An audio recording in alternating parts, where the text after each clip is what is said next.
Earlier this month, I had a chance to go for a walk and talk with Dave Cote. He's the fabulous CEO of Honeywell, where he showed off some of his company's latest innovations, including their potentially game-changing new in-flight Wi-Fi technology. Take a look. This is a very ugly-looking product, but it's going to allow you to be on a plane and be connected to every place in the world via satellite. It's 100 times faster than what exists today and is 50% less expensive.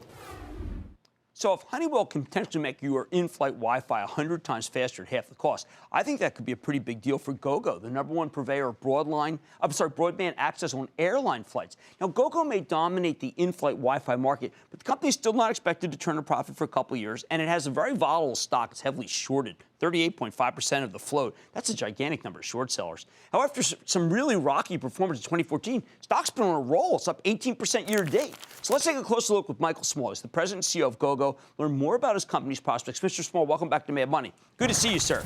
Jim, glad to be here. Now, please have a seat. I saw the KA, the Honeywell version, and the first thing I thought of was like, well, but geez, maybe they're cutting Gogo out, but it's the opposite, right? Right. Honeywell's a fabulous company and been a longtime partner of Gogo. They make a lot of our equipment today, and I expect that will continue. So that device that we're talking about is going to make it so that the speeds are much better, and Gogo will therefore have a more efficient product for people on board. Correct. That's one of the many products we have in our portfolio, and we think that has a role, and we actually have our own proprietary solution, too. Okay, now, one of the things that we talk about the connectivity and the Internet of Things and the connected house, and we talk about connected car. Is Gogo the fundament of the connected plane? Absolutely. I mean, our role in life is to bring bandwidth to the sky, and as we do that, it's going to be used for more and more things. We got our start with passenger connectivity, but it is very clear that the connected aircraft is the future. In fact, I predict ultimately we get more revenue from connecting the plane and its crew than we do from the passenger. Well, it's tough to, don't ever like to talk about profit and some tragedy that we had today, which is the aircraft crash. But I'm always kind of surprised we didn't get any radio transmission. It does seem like the aircraft technology, the black box, hasn't changed in all my lifetime. Can Gogo do something to make that so it's in real time and the people don't necessarily have to hear about a pilot's radio transmission back and forth? Absolutely. First, our hearts go out to the families involved here, but it's an awful situation. But yes, the connected aircraft, I mean, these types of situations will be rarer because you will have predictive maintenance data coming back. Two, you will be able to find the root cause of what went wrong a lot quicker, and you'll certainly be able to locate the aircraft after the tragedy. So there's tremendous benefits to the connected aircraft. Well, given what happened with the Malaysian aircraft, I mean, but why hasn't it happened already?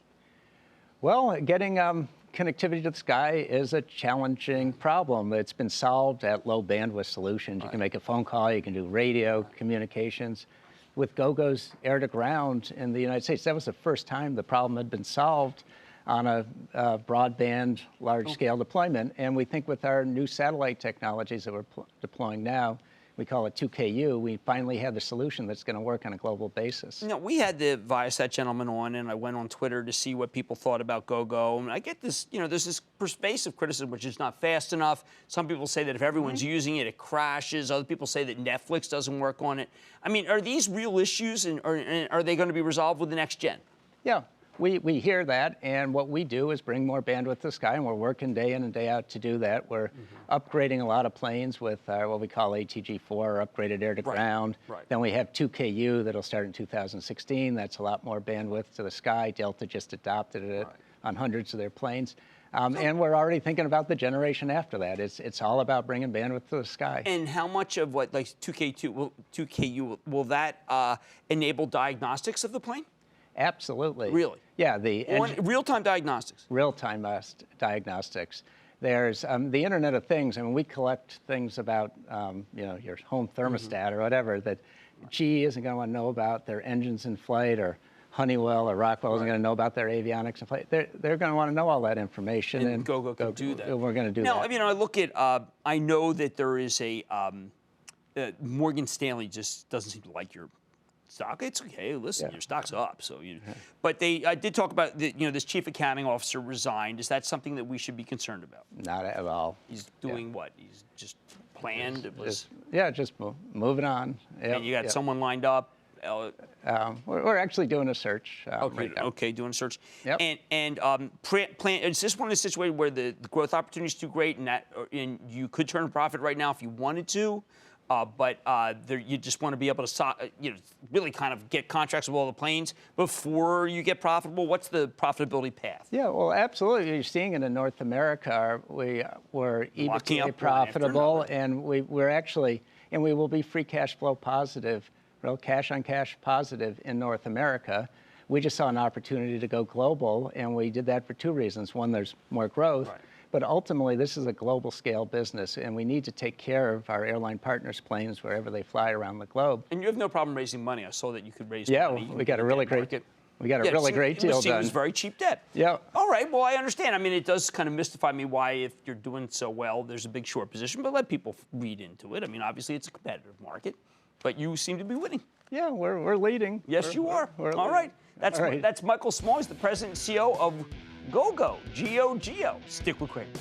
Booyah! Jim Cramer here from Mad Money. Thanks for watching CNBC on YouTube. Click here to subscribe and get the jump on my exclusives with CEOs, plus market news, investing advice, and a whole lot more.